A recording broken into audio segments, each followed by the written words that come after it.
cannot. I am going to ask for you guys. So today, it's going to be, everyone is going to be on the video screen so I can see your faces.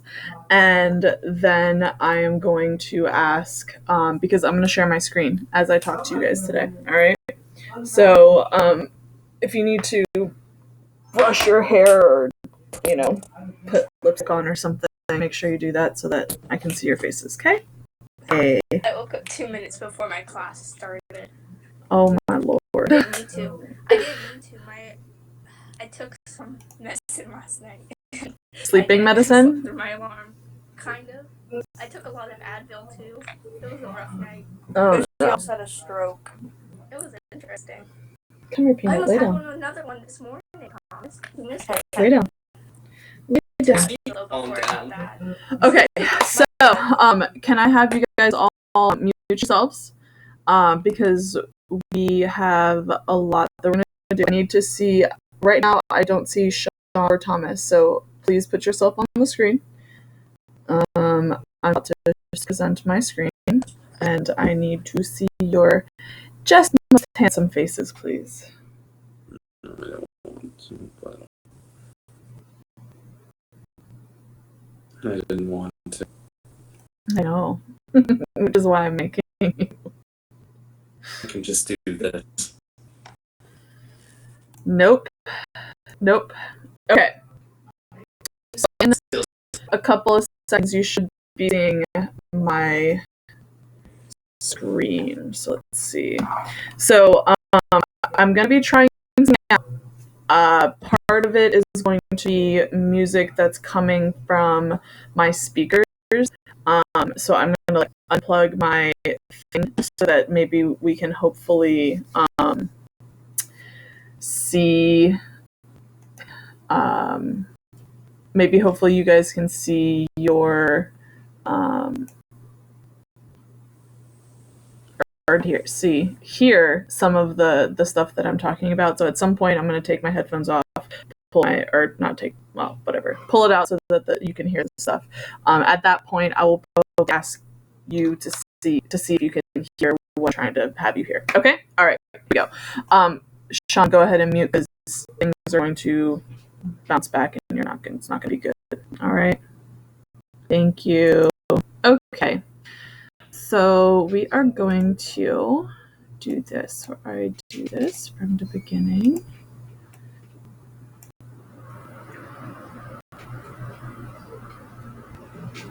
Get out of here. Yes. Here we go. All right. Give me a thumbs up if you can see my screen. Thank you. Bryce, I don't see your face, and that's not okay. Okay, thank you. I need to see your face the whole time. All right. Medieval music. A la Burke. So, this is essentially the beginning of music as we know it. So here we go. All right.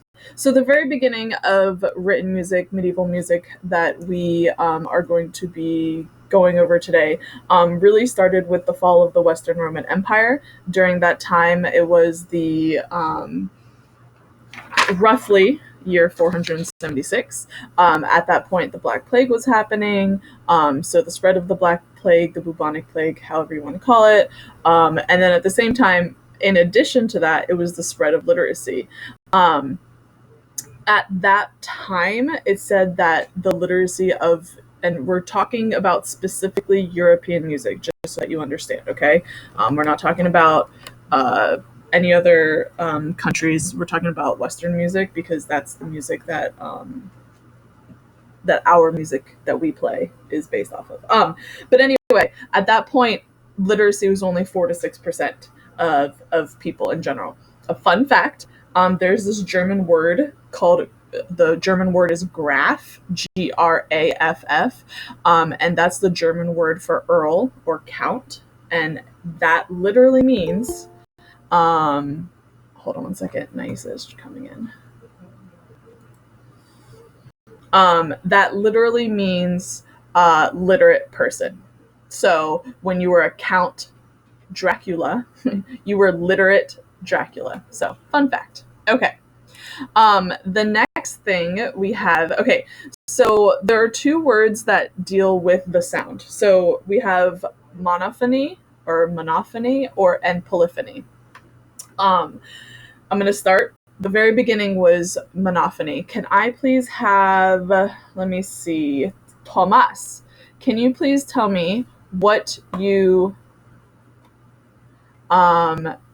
believe monophony stands for? One sound. Yeah, one sound. So it's essentially one voice. One voice was making the sound, because phony, phony, is the Latin word for sound. So mono being one, phony being sound. Okay, so this was first developed by Pope Saint Gregory the Great of the 9th and 10th century. He was kind of the impetus for the church to create written music, and the music that he created was plain chant. So it was taking like Latin words, Latin prayers, and singing it to kind of like a melody that wasn't super difficult. It was easily remembered because it was passed down via word of mouth. And the reason why it was passed down via word of mouth is because at this time, the church had a monopoly on all things music.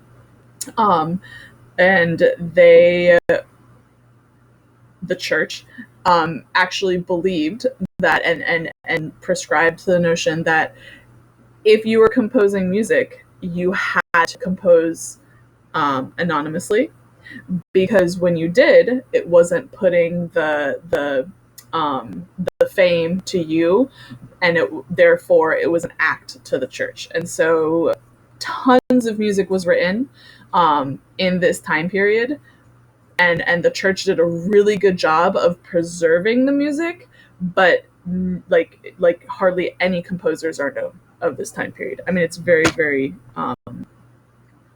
not a lot of people are known. Okay. However, there is one composer that we know. Her name was Hildegard von Bergen.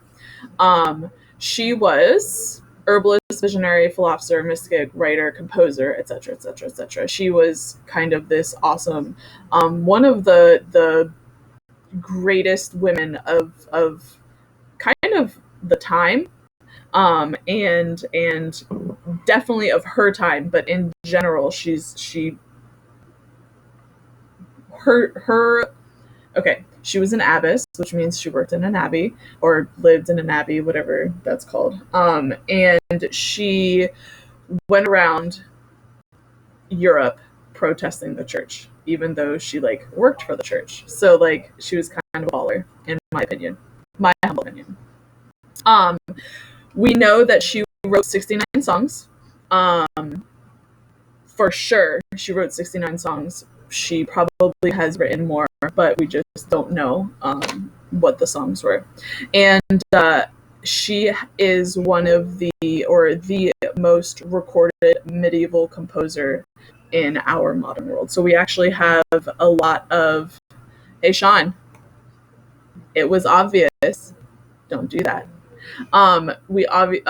She's one of the most recorded medieval composers of the modern world. Here's a quote from her, and we're going to do a little bit of listening, okay? So her quote was, "Glance at the sun, see the moon and the stars, gaze at the beauty of the earth's greening. Now think." All right, so let me open this bad boy up. And let's make sure that you can hear. I just unplugged a device from the audio jack. Say it ain't so. Oh goodness. Alright, hold on.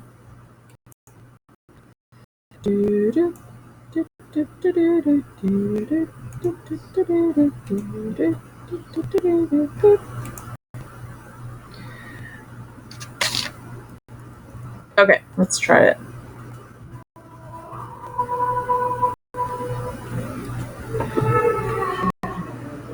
close my door.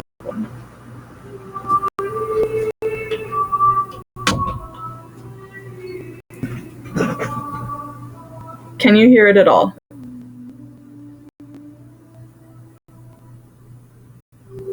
Okay.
Can we still hear it? Okay.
Now,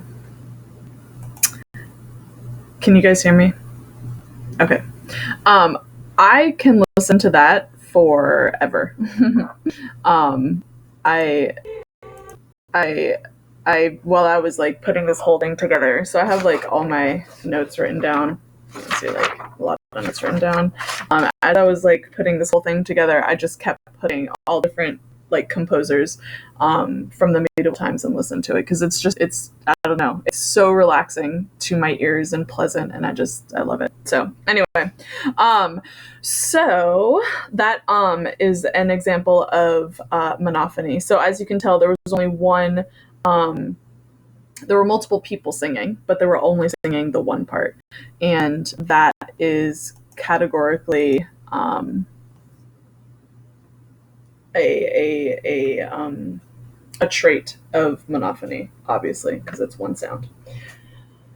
Okay, come on, dog, you're crazy. Won't leave me alone. Okay, So anyway, so Hildegard von Bergen, all of these things, by the way, if any of it is interesting to you, I highly suggest looking it up because I am only giving you 15 to 20% of the of just even not even the depth, but just like not even I'm probably like 10% of topics that you could research just dealing with music and with these people and all the things that are interesting, which obviously this is like the beginning of music as we know it, so it should probably be interesting to you because it's you're musicians. So all right.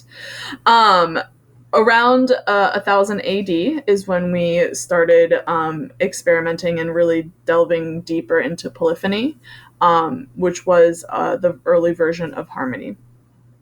Counterpoint, there's an entire, Bach was one of the main composers of not main, but one of the more famous composers of counterpoint. I'm not going to really go into that, but there's a whole study of counterpoint that you can do if you're at all interested. And obviously, when you have polyphony, when you have two notes happening at the same time, you could develop chords, which they didn't have at the beginning because they only had monophony. Okay, now I'm going to show you pictures in the next couple of slides that are going to show what I mean by this next part. So there was no real structure. A lot of the notes that were written were suggestions, or they said, if you're singing here, if you go ah, and then the next note they just said like, okay, this is the note I have written and I'm gonna jump it up to here, jump it up to here, and that there's something in between, so it's not ah, ah, it's ah, or whatever. Okay, so it's just showing it's generally, it wasn't super specific. The church developed modes. Modes are like our modern day key signatures. There were 7 of them. There's Ionian, Dorian, Phrygian, Lydian, Mixolydian, Aeolian, and Locrian. Those 7 modes are what music started to be based off of, and they were pitch references. So they dealt with like certain skips and jumps. And so if you wrote a piece in the Dorian mode, for example, and this one I remember because it starts with D, and the Dorian mode music started on our modern day D, but it didn't go whole, whole, half, whole, whole, whole, half. It had its own pattern, and every one of these 7 modes followed its own pattern. Some of them were major, like what we would consider major at this point. Some of them were minor. Some of them you could not tell. Some of them were sad, and some of them were very holy. And I don't remember at this very moment which ones were holy, but there were like 2. I think it was 2 that are like the most holy modes that the church created, and there's that. Okay, so these modes were the development of, so they gave you a general direction of what pitches were, and it created space between notes. And those space between notes are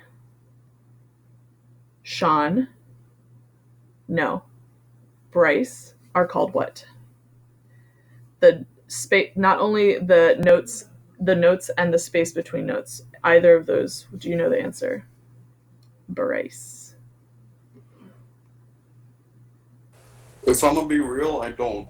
Okay, well, the first question being the space between notes. What is the space between notes called? Yeah, no. What I'm saying is I don't know an answer to either of your questions. I know, but I'm specifically asking you for a reason. So think Why? about it.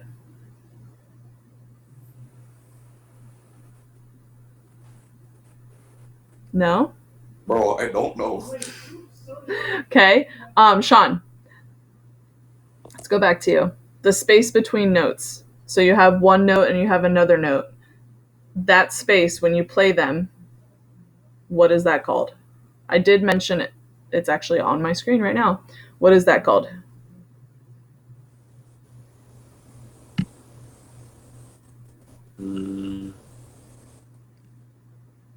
If I had a piano in front of me, I'd play it for you guys.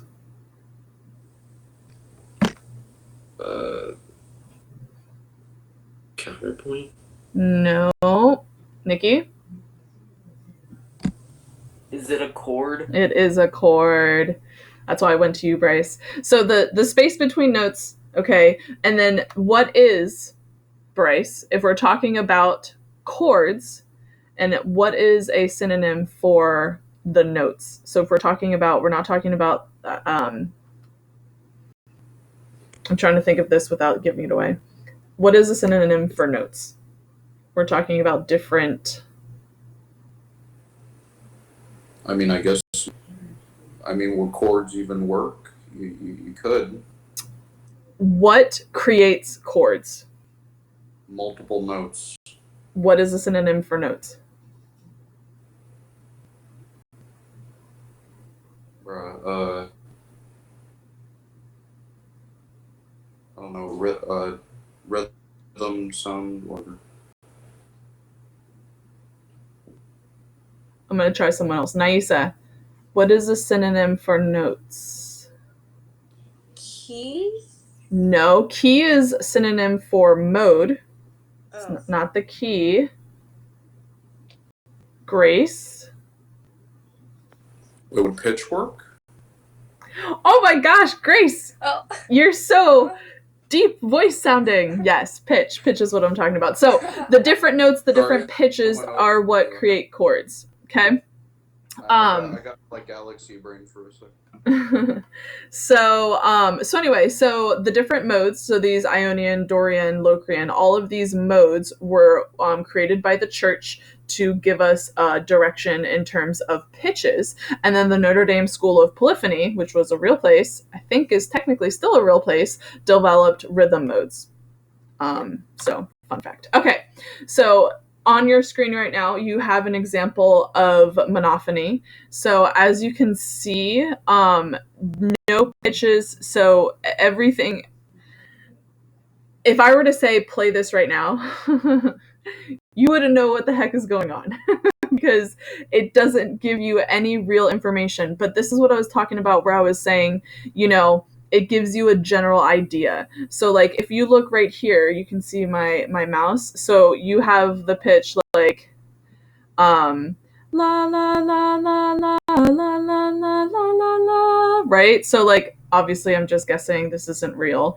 But it just gives you an idea of what it looks like. Now I forgot what this meant. I did learn this, and I will try to go research it again to see. But all those like little lines, I think they were like glisses, like but I'm not sure. So don't take me on that, but or like a scoop or whatever. Okay, so this is mostly monophony. There's a little bit of polyphony right there, but this is a better example of polyphony. So you can start seeing chords happening. So if you look kind of in the middle here, you have chords happening throughout, okay? And you can see lines. So it's starting to become better examples of modern music. At the same time, though, you still can't really tell the rhythms, okay? But you can see it start to mimic the music that we play today. They look like note heads. They look like chords. If I were to say, this is note G, then this would be A and B and whatever. Like you can start seeing what that looks like. Okay. A couple of last general facts about medieval music. The most common time signature, Danny, it's like the modern day waltz and is based on the Holy Trinity. So if you were to educated guess knowing those two pieces of information, back in medieval time, unmute yourself. Back in medieval time, what would the time signature be, Danny? Talk to me. Mhm. Uh, what do you think? Think about what's specific to the Holy Trinity. It's in the name of it also. Three. 3. Okay. So knowing time signatures.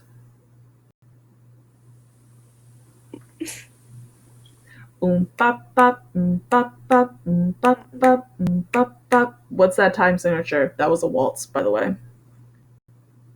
3/4. 3/4, exactly. Yeah, so the most common time signature was 3/4 of this time period. Our current most common Thomas time signature is, 4/4. which is why we also call it Thomas Oh, I just know it as common time. common time, right? Because it's the most common time signature, common time. Mind blown. I know. All right. So the most common time signature of its time was 3/4 because of the Holy Trinity, and that's like our version of 4/4. Okay. The next little fun fact is that we had troubadour, not we, but musicians. There were troubadours that traveled southern Europe. There were trouvères, I think is what they were called in France. The troubadours were not at all related to the church, and they instead wrote songs and poems about heroic deeds and damsels in distress. So they were a secular group of people that wrote and sang and played music for the common people. Okay. Guillaume de Machaut. So he's the composer that when I first did that composer, the time periods thing, and I mentioned he was the composer that I mentioned because he is probably the most famous name. So you've got Hildegard. She was the most common, played now, but unfortunately, we are in a society still, and we're more, especially back then, a society that was male dominant. And so you're going to know Guillaume de Machaut much more than you're going to know Hildegard de Bergen. Okay. Or bin I don't remember anymore. Anyway, so Guillaume de Machaut, he was from the 14th century. He was highly prolific. He was an experimenter of music. He wrote music about knights and damsels in distress. So, sounds familiar. His compositions were very, very, very difficult to play for his time period.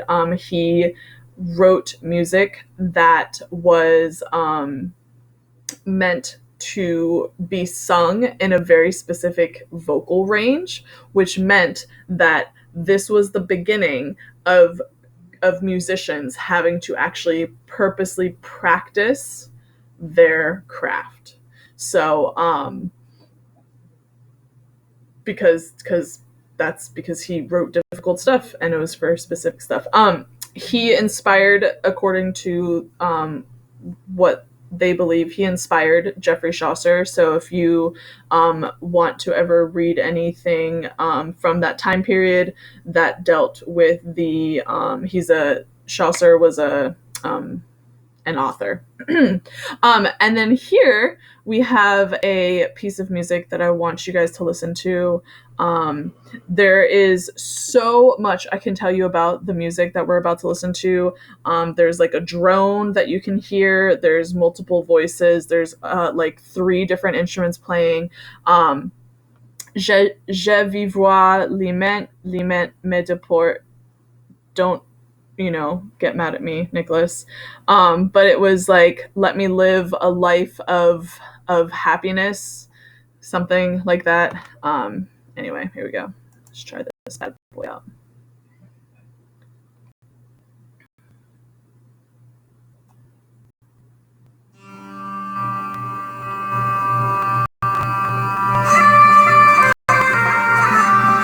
Now, see if you can hear the 1, 2, 3 time signature.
So,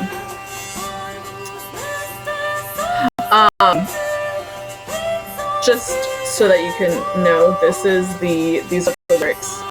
I should be happy life, sweet creature, if only you truly realized that you were the cause of all my concern.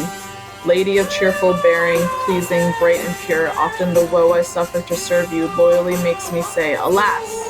And you may be sure that I can in no wise go on living like this, if it lasts any longer.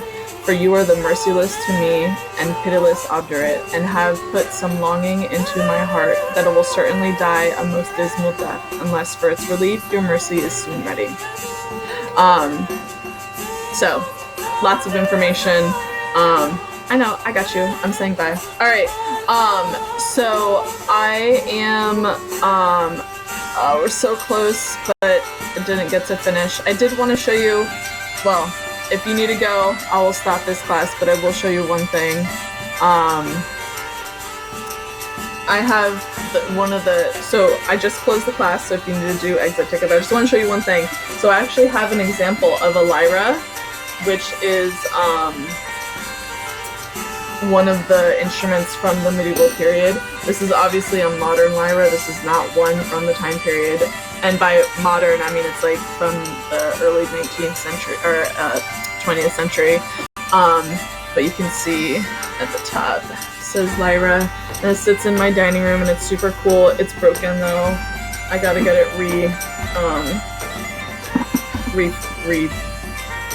whatever the word is. Anyway, if there's anything that you want from me, make sure you put that in your notes from the exit ticket, and then if not, we'll finish this up next class, and then we will move on to the Renaissance, which has a whole nother bunch of information. Super, super interesting. I hope you guys are finding it interesting.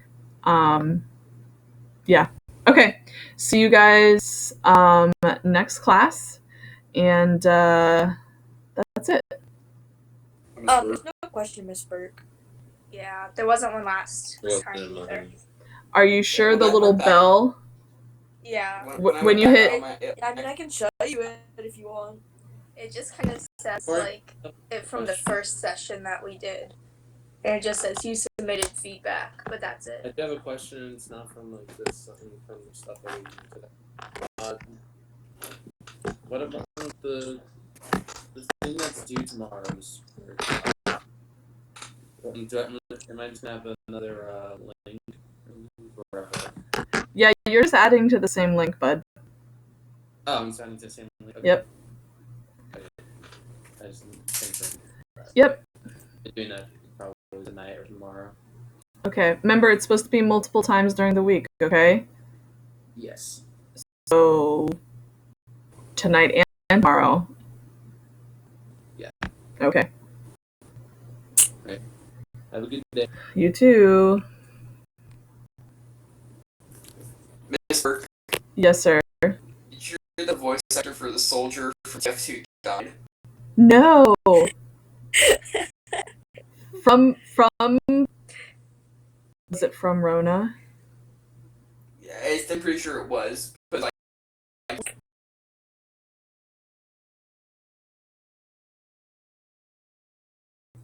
Really?